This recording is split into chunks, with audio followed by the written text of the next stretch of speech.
good day, and welcome to all of you who are here on today's gathering. I'm Lori Ferguson with South Central Economic Development District, and I am facilitating today's HomeNE conversation. As of noon today, we had 55 registrations for today, so really excited that you're joining us, and I know that a lot more will be joining us as we get underway. But here's just some quick stats for you. This is our 15th housing-focused HomeNE webinar. We've had 3 gatherings to date, and now we're approaching 250 individual registrations. I'm excited, and 95 communities across Nebraska are at some point either on a monthly basis or occasionally involved and invested into the HomeNE. So really excited, and we have 4 first-time individuals joining us today. So very excited to see those numbers continue to grow month after month, and that's all because of each of you. So thank you for doing that. Today, we're going to be hearing from Megan Spargo. She's with the Benkelman, Nebraska Community Redevelopment Authority. And her topic today will be investing in our future to preserve our way of life. And just on a personal note, I first became acquainted with Megan about 3 years ago when she was new to her position. She drove to Kearney all the way from Benkelman, and if you don't know where Benkelman is, it's in the far southwest corner of the state of Nebraska. And so she impressed me making that drive on a weeknight to attend workshops that SCED was hosting. So I've watched the Benkelman success story unfold, and I'm genuinely excited to hear her story today.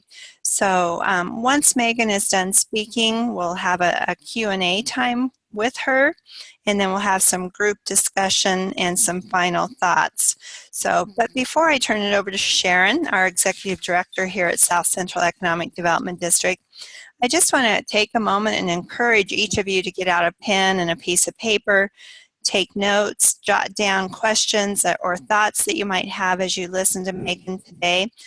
We will be having that Q&A time, as I mentioned, but I'm kind of, for me personally, I'm at that time of life when if I don't write something down at the moment, I forget what it is I wanted to ask or share with the group. So take that opportunity, and if you're more techie, feel free to use your chat box to record those, and we'll be monitoring that chat box as well. So we'll be offering those to Megan during the Q&A time. The HomeNE is a learning network, and we learn best, I believe, when we interact and engage with each other. So take advantage of those moments to write down or record your thoughts and questions for Megan later on. So with that, I'm going to turn it over to Sharon.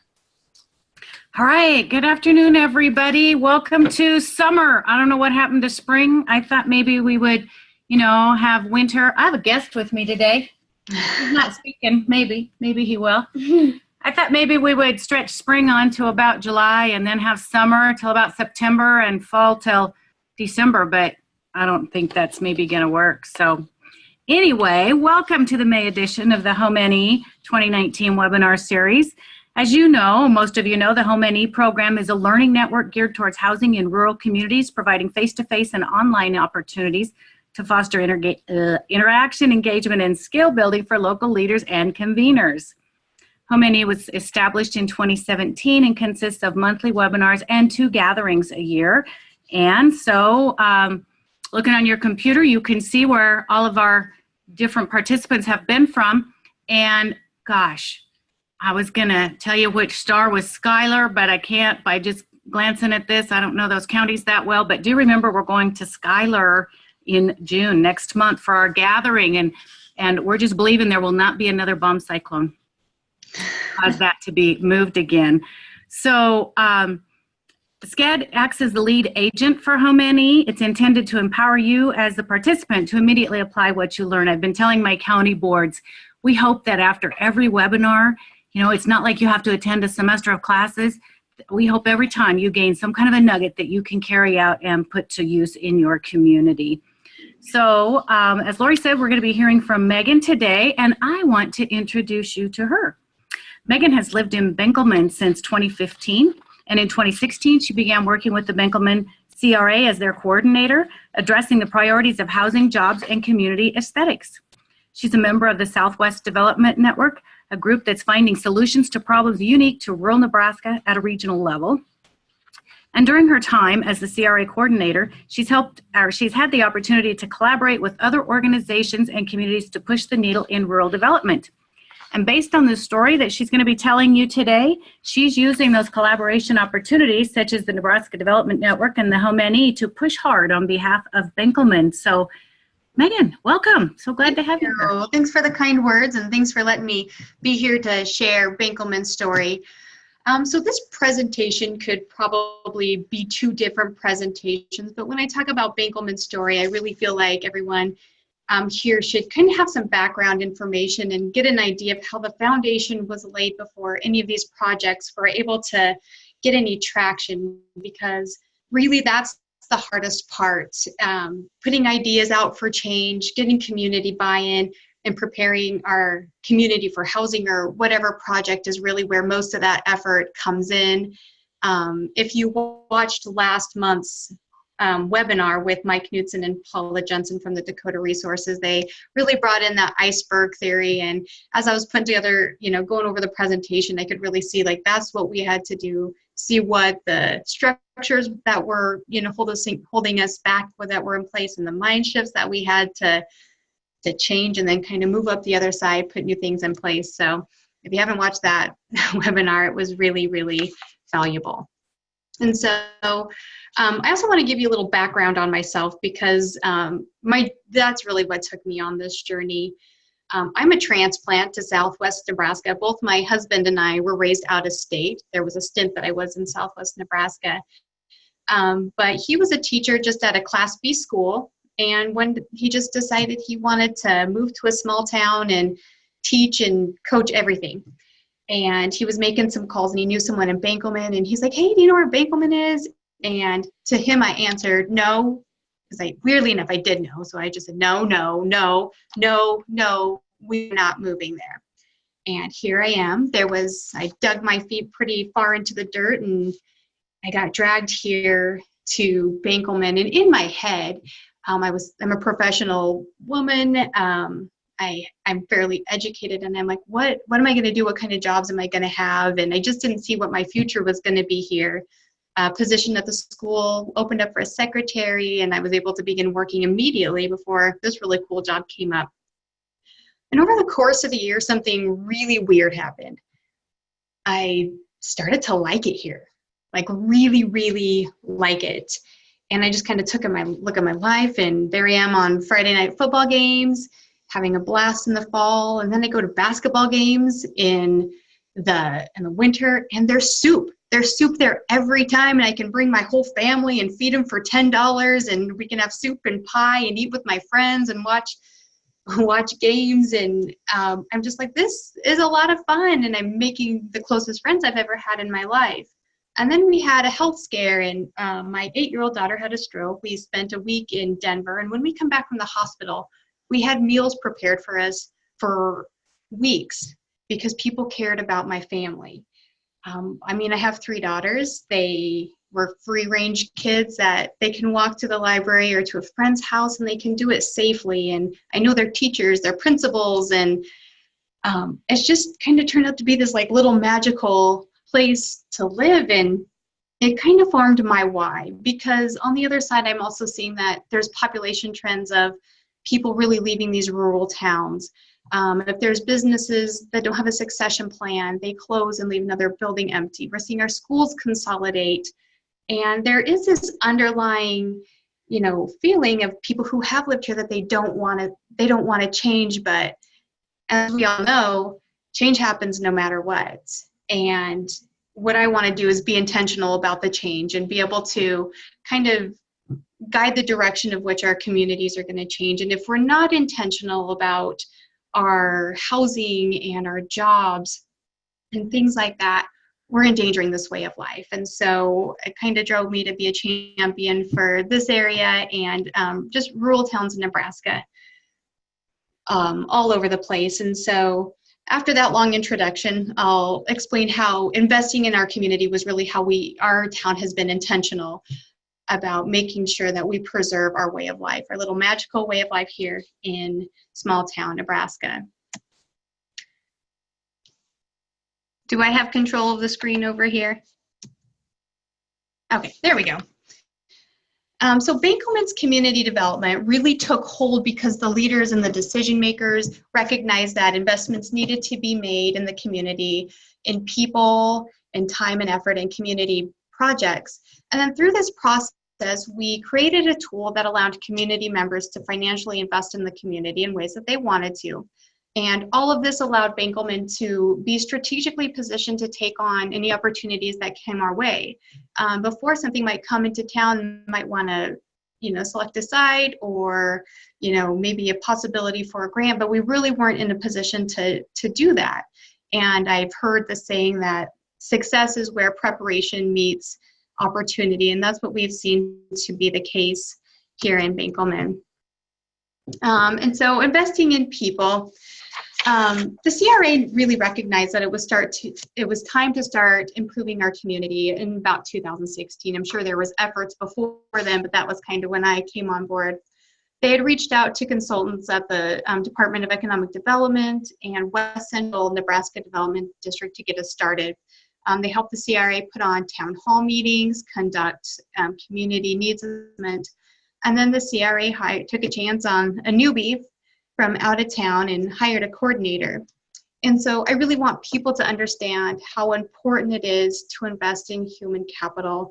And I know this can be touchy, but I've kind of observed that in rural communities, there's an over-reliance on volunteers because communities don't think they can afford somebody to take on community development like this. And I understand how important and valuable, essential our volunteers are to our communities because first of all, our volunteers are rock stars. Most of them are running hospitals or newspapers or their own businesses, and so they're perfectly capable, but it's something extra that they have to do.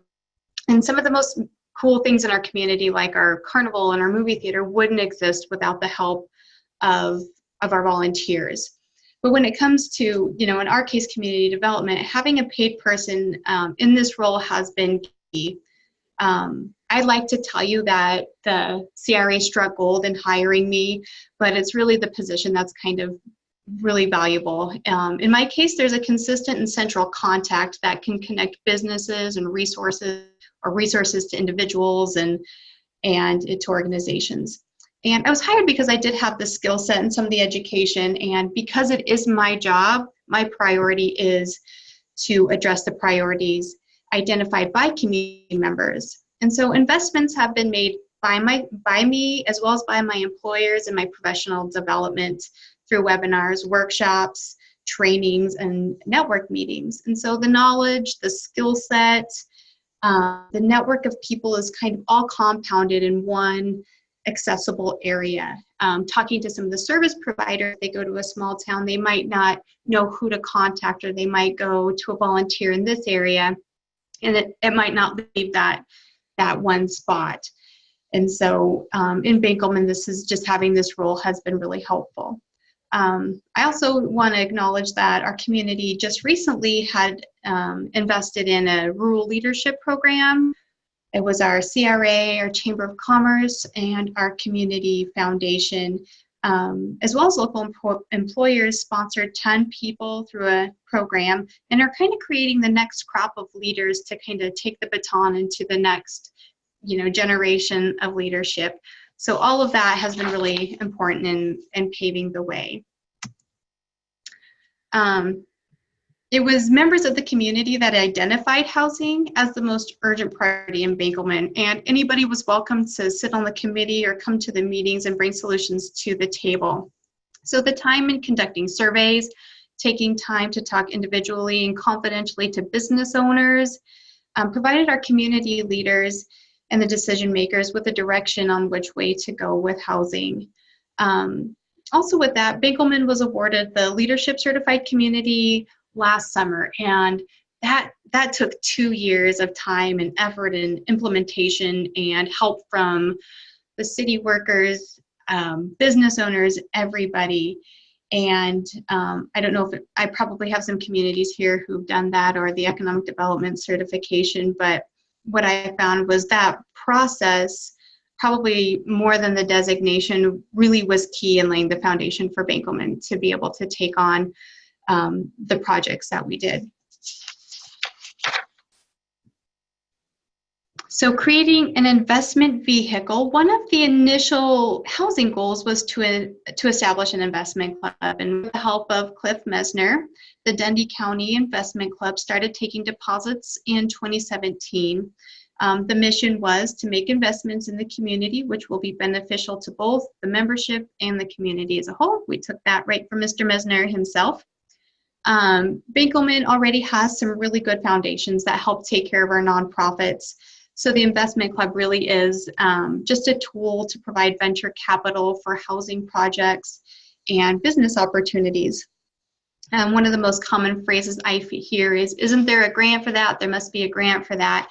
And a lot of times it's no, or we have to have matching. And so it's really nice to have a tool in place that doesn't have any strings attached, that the community members can put towards things that are important to them. Let's see here. So the investments allow Benkelman to be proactive rather than reactive. To move forward and talk specifically about housing, I will reiterate that through our community needs assessment, housing was identified as the #1 priority, and establishing an investment club was an action step toward that solution. And so let me just give you some ideas of why housing needed to be addressed in Benkelman. And I might be, hopefully this is resonating with some of you who are here today. When we kind of first started our project, here's Benkelman's before, really in a housing crisis. 10% of our housing stock was vacant. And this was 10 years ago that nearly 80% of the housing stock was 40 years old or older. And at that time, we'd had one new house built in Benkelman in the 21st century. So there was no workforce housing, and it was hard to attract skilled laborers. I can attest to that because we moved and could not find a place to live that fit our family for 2 years. And that also had, led to an extremely low tax base, which really hurt our local economy. So the CRA's first housing investment was the acquisition and demolition of 5 blighted properties. The investment club and, I'm sorry, not the investment club, the CRA was able to purchase them. They also had to test and remove asbestos and then, burn them down and clean up the lots. So 2 sets of these houses were right next to each other. So the lots were combined, creating 3 infill lots that already had city infrastructure ready. So suddenly Benkelman was kind of positioned to take on a housing project. And back in 2008, Benkelman had participated in West Central Nebraska Development District's nuisance and abatement program. And some of the houses that were purchased and demoed by the CRA were houses that took part in that project. So it kind of came full circle. The Benkelman had a CRA, which allowed us to use to do a residential TIF. We had info lots and an investment club, and most importantly, we had a community that was invested in improving its housing situation. And just to get a better idea of the housing project, which was a partnership with West Central Nebraska Development District, West Central's role, they served as the developer for this project, and they purchased an inventory home from Wardcraft. They coordinated the contractors and the manufacturers. They were the ones who sold the house. They put the legal together, the terms of the redevelopment agreement, as well as the partnership between the CRA and West Central, and ultimately they took the biggest risk. So the CRA had the infill lots, but we really couldn't buy a house because it wasn't real estate until it was on the property, and so the CRA did the site developments, a basement, slab for a garage, and off-street parking. And then the idea was for this to be paid off through tax increment financing over the course of 15 years.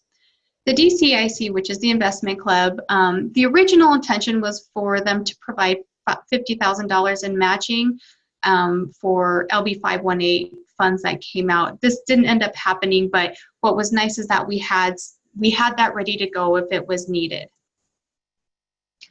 And here's kind of a breakdown of the project and what it looks like. So the CRA sold West Central an infill lot for $1. And as I mentioned, West Central served as the developer. They purchased the inventory house. The cost for it to get, of the house plus the travel and installation was $155,000. Now the CRA did the site developments for $55,000. It was higher than what we were originally going to do, but we did have to change a lot going from a normal basement to a walkout basement, and then we moved the house from where it was. So there was a couple things that made that project more expensive than it could have, than it was thought to have been. But they also provided the funding for building incidentals, excuse me. And so the idea, this cost would be paid off over the course of 15 years through TIF. And so prior to the house getting put on this lot, the valuation of the lot was $3,824. And then the current assessed value was $178,000. I will mention that it was $195,000, but the owner did challenge the valuation and they dropped it 20%. But if you look at the increment, we were able to collect the property taxes off $174,176, and with a tax rate of 1.1, where we collect $1,916. And assuming there's no changes, that looks like $28,740 over the course of the 15 years. West Central had decided on a market price of $165 at first come, first serve. And I think it's important to realize that West Central was really the people that took the biggest risk in this whole project. And there was no data to support that a new house, there was no data to support what the market would be for a new house in Benkelman. When they went to sell, the house had 2 offers within the hour. So there was that pent-up need that we kind of assumed was there. The total price of the house with the house itself and what the CRA put into it was about $210. And so there was about a $27,500, I put an extra zero in there, I see now, loss on that. Let's see here. So there was some payoff. Well, it looks, if you look at it one way, you might look at that loss and say that that seems like kind of a bad deal. But we were able to increase the tax revenue for Benkelman. We brought in some new people with valuable skills. Oops. Okay, and then we have a great new addition to Benkelman's housing stock, improve the aesthetics of our community, which was one of our objectives or one of our priorities anyway. And we moved from thoughts and ideas to action. And now we have another house breaking ground. And so this was a pilot project, and we went into this project with the understanding that we were going to learn. We weren't going to get it 100% right and make a huge profit, but that was never the objective in the first place. Doing something to relieve this pent-up housing need was the objective. Providing a workforce house was the objective. And one of the unintended benefits was that this project spurred other housing projects, which I'll get to here in just a bit.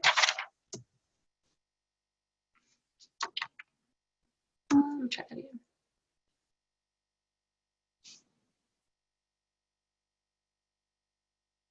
Okay, here's some things that we learned.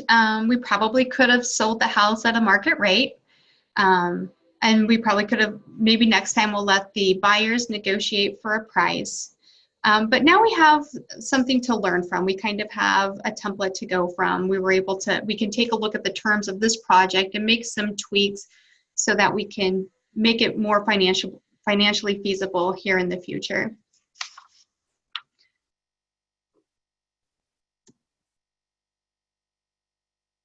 Sorry, it's taken a little bit for it to go.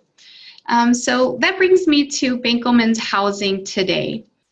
Benkelman went almost 2 decades without a new house built in our town, and now we have another one. And a basement for our 3rd house in the 21st century has been poured. For years there was multi-unit properties that sat vacant and dilapidated, and right now there are 4 of these properties that have been purchased and are in the process of being rehabbed.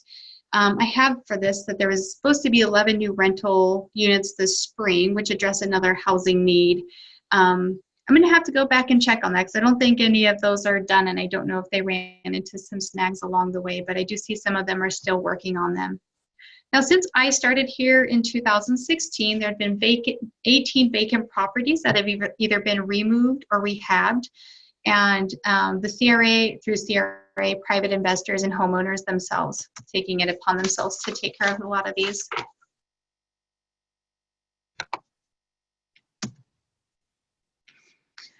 And so now we're kind of on to round two. In the fall of 2018, the CRA acquired and demolished 6 more blighted properties, creating an additional 4 infill lots, all within a 3-block radius. 3 of the properties that were removed were directly across the street from our new Wardcraft house, and another one was on that same block. So with these new laws, the CRA will work to incentivize people to build new homes with a free lot program. And we're gearing up for a second housing project that we're working on getting funded, called the Southwest Nebraska Revolving Housing Fund, which is a partnership between Benkelman, McCook, and Cambridge and right now. And this is to provide workforce housing for households at or below 120% AMI. And this was a proposal for the 2018 Nebraska Affordable Housing Trust Fund request for proposal demonstration grant. And I'm really thrilled that we were able to advance on that. So hopefully I'll have more to report here at some point on that.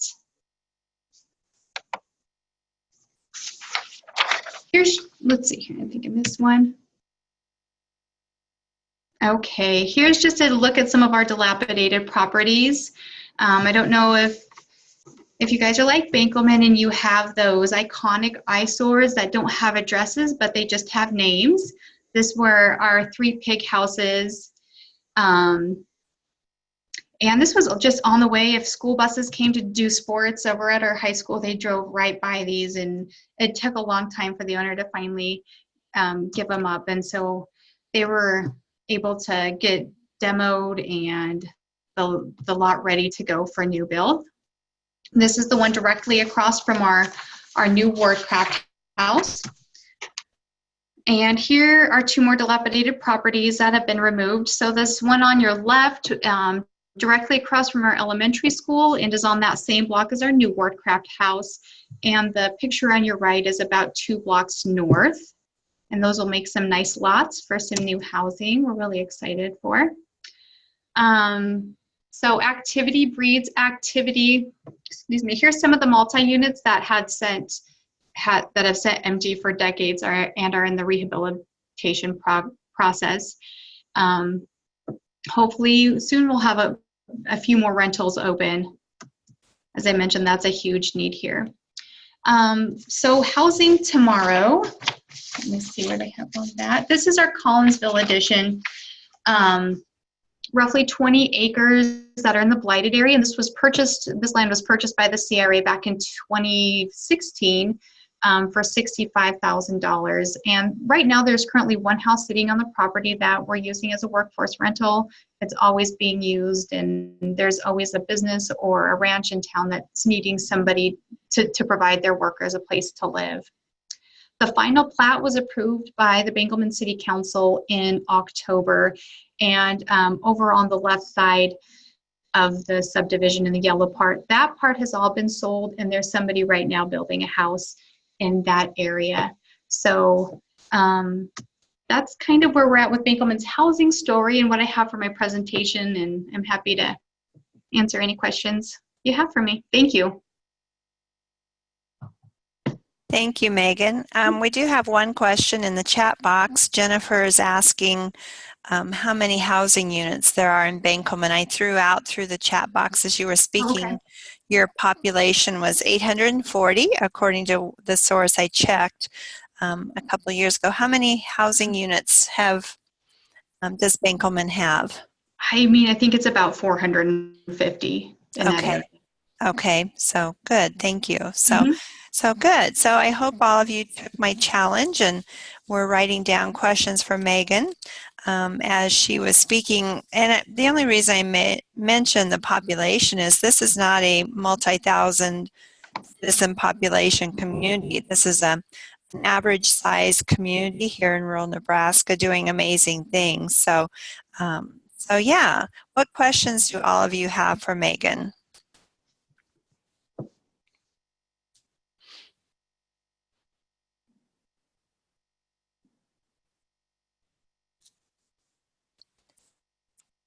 While you're all thinking about that, Megan, you touched on it briefly, but could you talk to me a little bit and to the rest of us? Oh,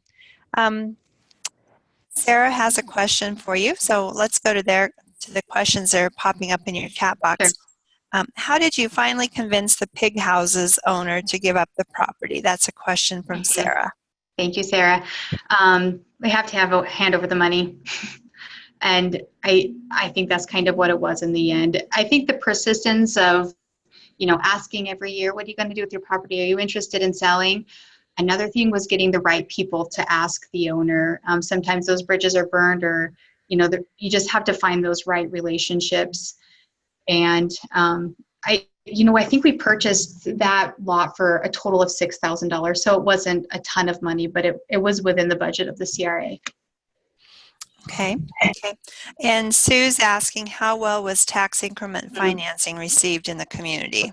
Really good question, Sue. So this was a little bit before my time, but I do have some of the history, and it was received really good. But what I believe happened, Gavilon came into town in 2011, and that was a project that we had land that we were able to access or annex into the community. And the land valuation prior to Gavilon was maybe $38,000, and post Gavilon about $10 million.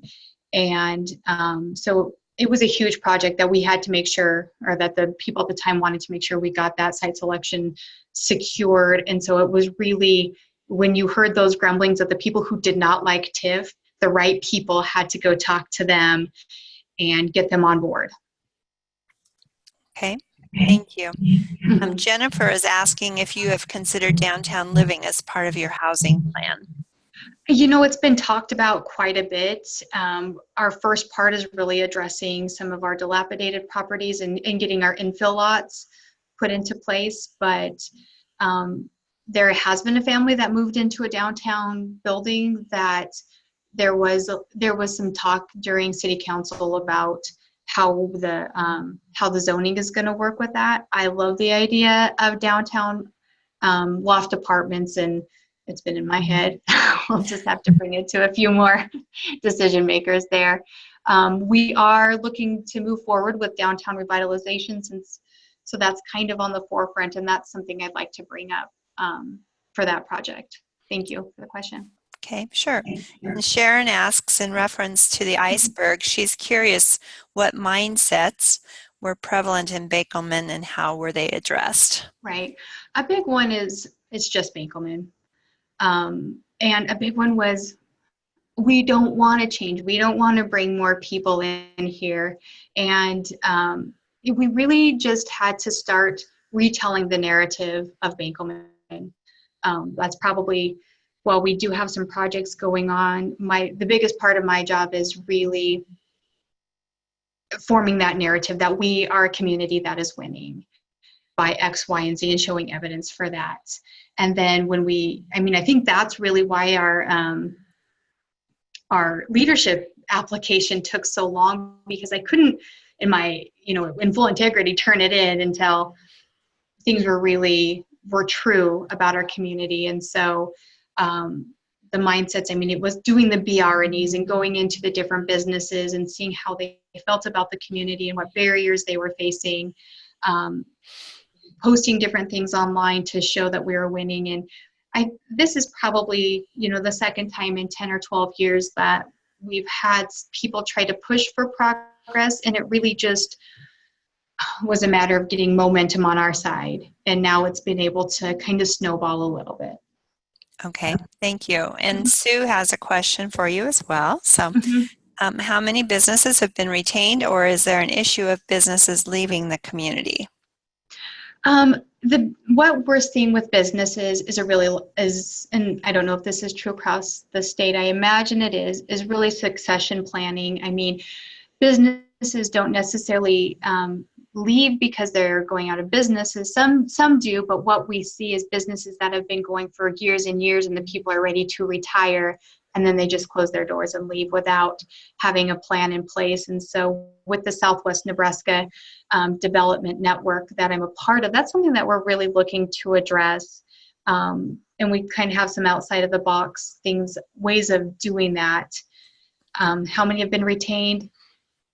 I'm not sure. We were able, a grocery store kind of left for a while, and, you know, by probably pushing in full on community support, we have one back, and that's doing pretty well.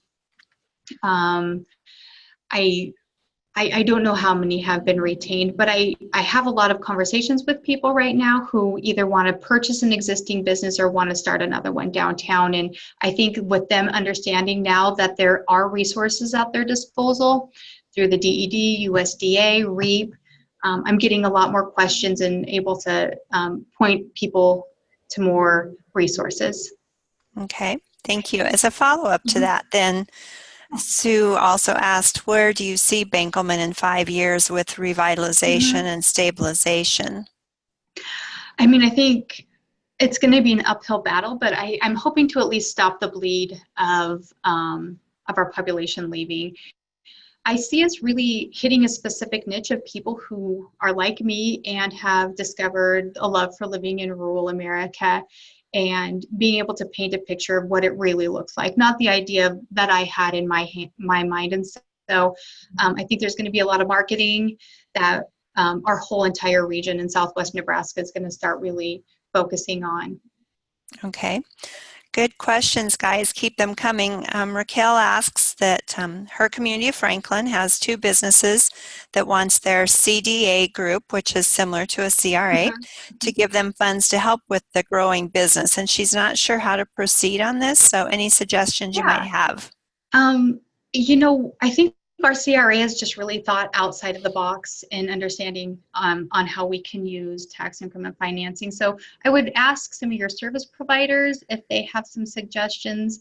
With our CRA, how it would work is they're open meetings, and so it's fairly known in our community that our CRA helps businesses, and so they might just come with an idea or a proposal, and it's just really discussed, and we're, you know, to see how we can help them. And it really depends on how much funding your CDA has, but if I would be happy to talk to members of your CDA and get a bigger picture of how you're funded and some ways to help it. There are a lot of different ways to make sure it's a TIF eligible project, or if it fits into your redevelopment plan some way.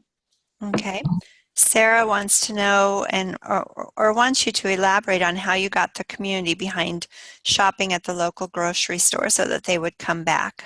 Well, I mean, it was kind of organic. We're 50 miles away from McCook, which is the next town that has a Walmart. And so we didn't have a grocery store for 3 months, and that was painful.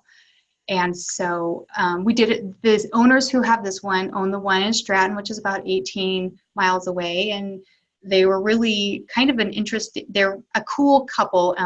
She was a Cambodian refugee, I think. And they started selling sushi at this tiny restaurant, or in this tiny grocery store in Stratton, Nebraska. And we would drive to Stratton to get our sushi, and that just really became the talk of the town. And so I think it was nothing that I did, but mostly the owners of the grocery store just having an outside of the box idea, who knew that sushi would be such a hit in Southwest Nebraska. But, you know, hey, I'm going to McCook, or I'm on my way back, you want me to stop and get sushi? And so we were in the habit of already shopping at their grocery store, and so when they were in town, it was convenient for us to do it. So it was really the business owners that can take credit for that. Okay.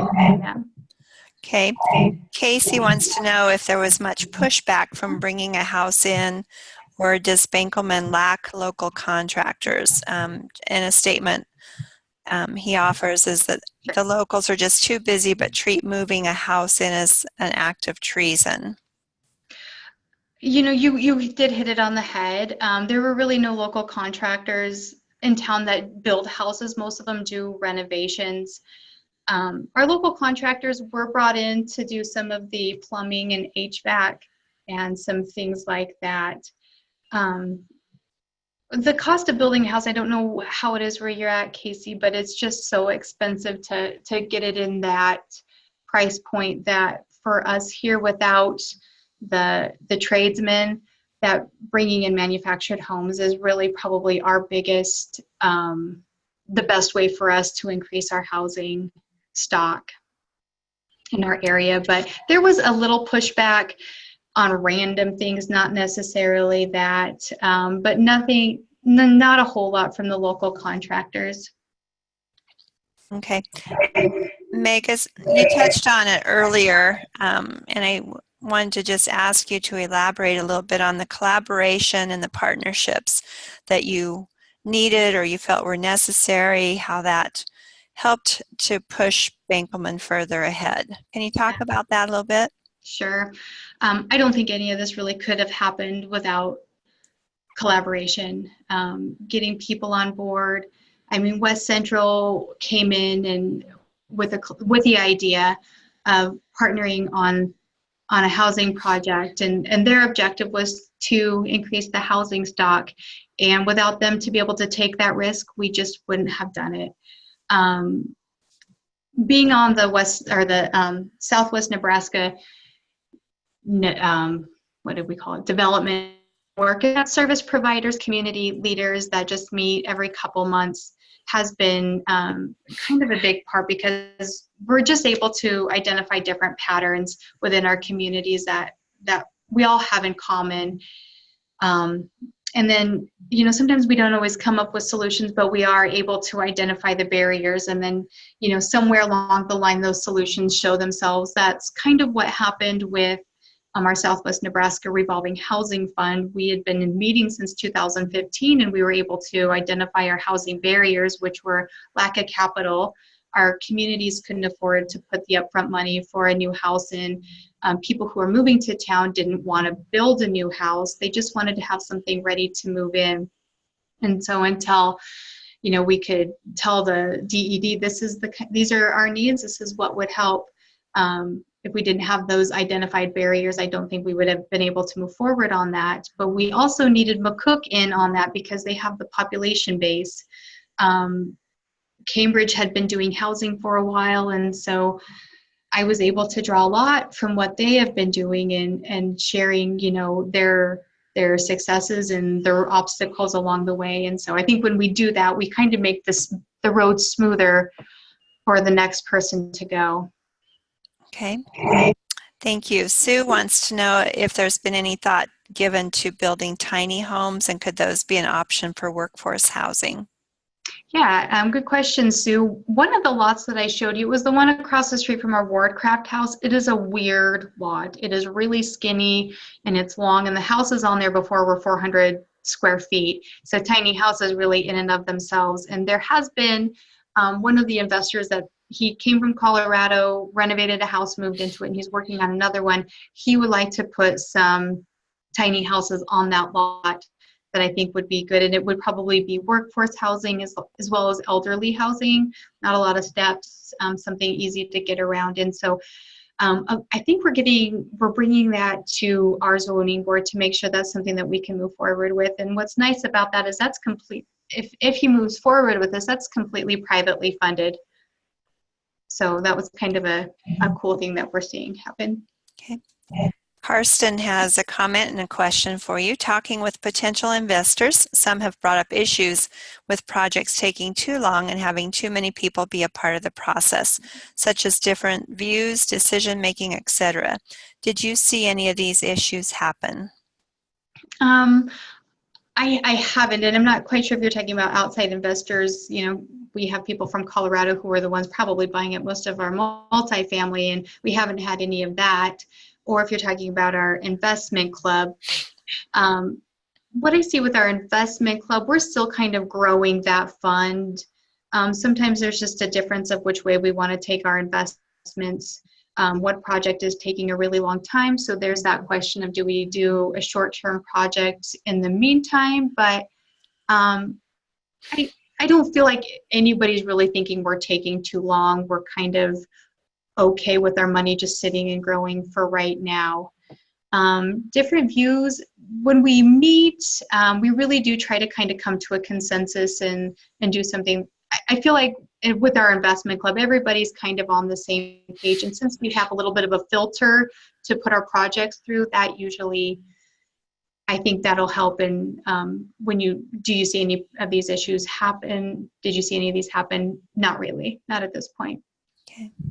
Okay, thank you. It sounds like the city of Benkelman and its people were ready for some change and some things to take place, or at least a nucleus was. Yeah. Good questions, everybody. What is one item or piece of information our listeners and our attendees today might walk away with? What's something that Megan has touched on, something that just intrigues you? As we start our group discussion, what are some things that you want to walk away with today?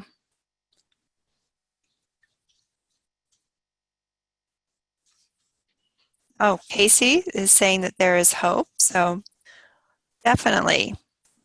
I imagine 10 years ago it was not even thought that this would be a reality for Benkelman. Sharon is talking positive about revitalization being possible in very rural Nebraska, and that it takes a local convener. So true. As people are sharing what they took away, you mentioned the leadership program. Right. Tell us briefly about that, if you would. Sure. We went through with Andy Long, and I think his business is called Cultivating Local Leadership, or Cultivating Local Leaders. I'm not quite sure what it was, but he kind of has a leadership program for rural communities, and there was 10 people who wanted, or their bosses wanted them to come and join it. And a lot of times we just kind of took a behind the scenes look at, businesses and healthcare and all kinds of sectors in town. And what was helpful is we had a chance to look at our community through a whole bunch of different lenses, which I think is imperative for our leaders to do, so that we could see the obstacles, the barriers that were happening in places outside that we know. Just really able to empathize and, hopefully lead from that direction or clear up any misconceptions. And if we are, and a lot of us are in those leadership roles, to kind of help do something like that. It was a positive experience. And if you're kind of stuck with those same people serving on the same boards or volunteering all the time, this is kind of a great way to get people out of the woodwork to move forward. I know we had some people that you're like, oh, they want to do it. Awesome.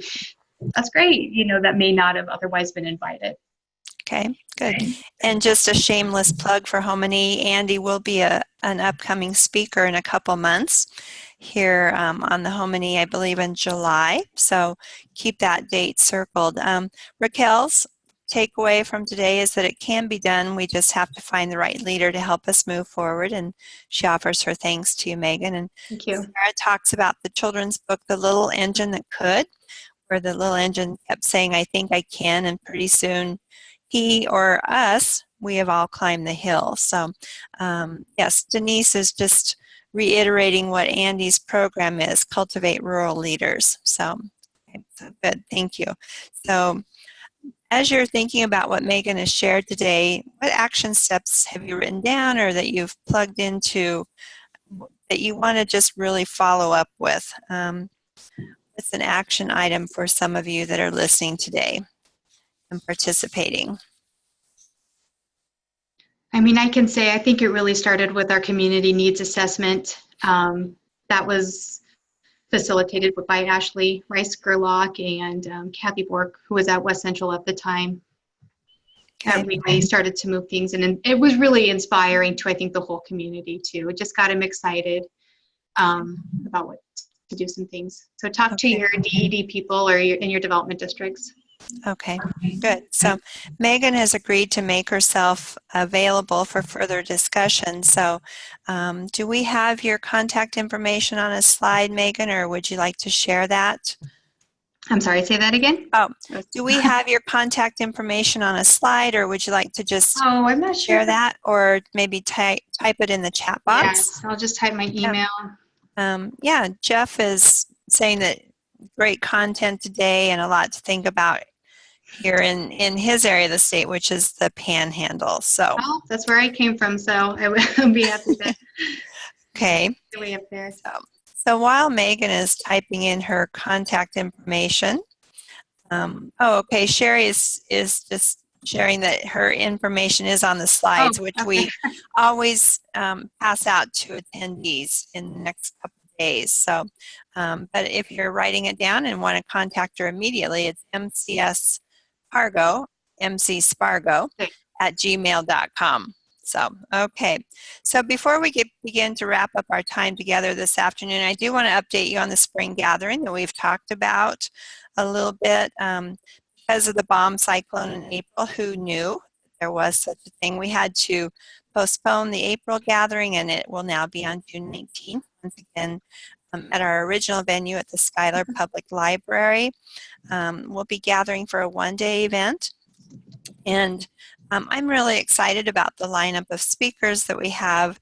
We're going to be talking about the mystery of tax increment financing and looking at practical uses of TIF for housing development.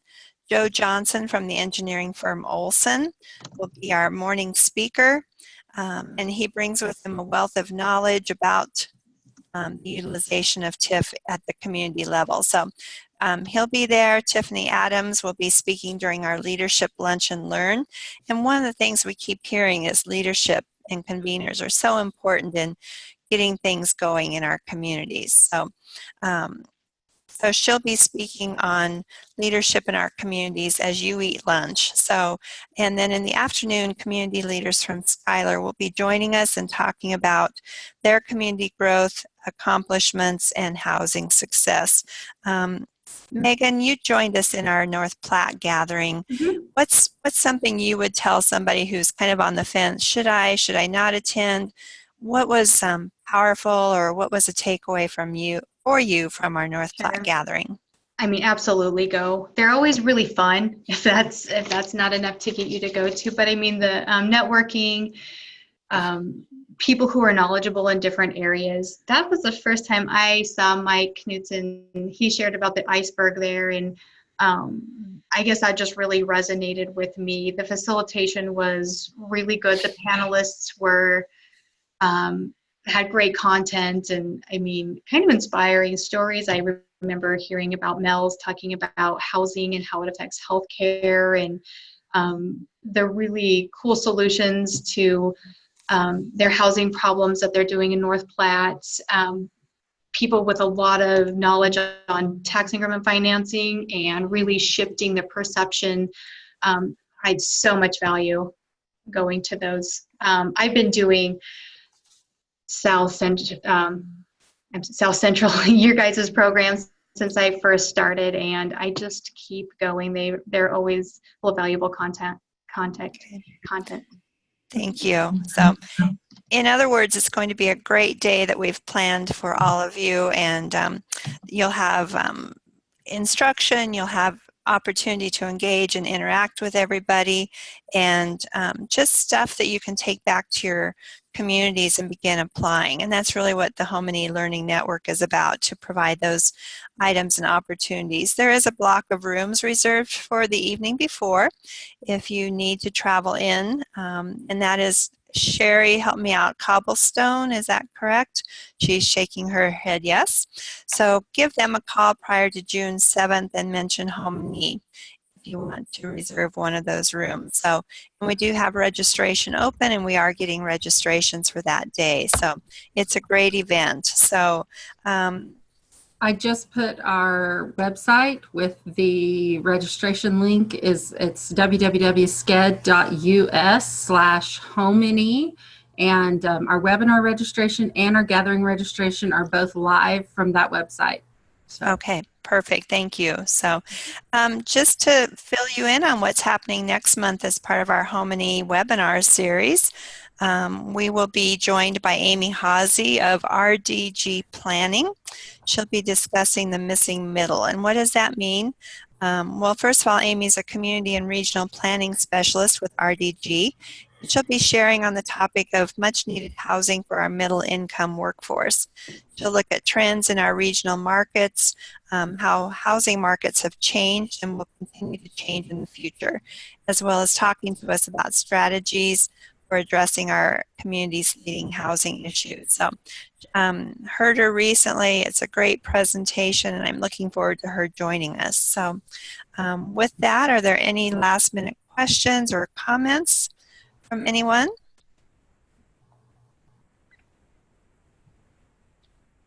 Well, if not, thank you once again to Megan for her time and for her valuable information today. Look forward to continuing to work with her and many of you in the coming months. So thanks again for joining us, and here's to a great rest of the day for everyone. So thank you again. Thank you.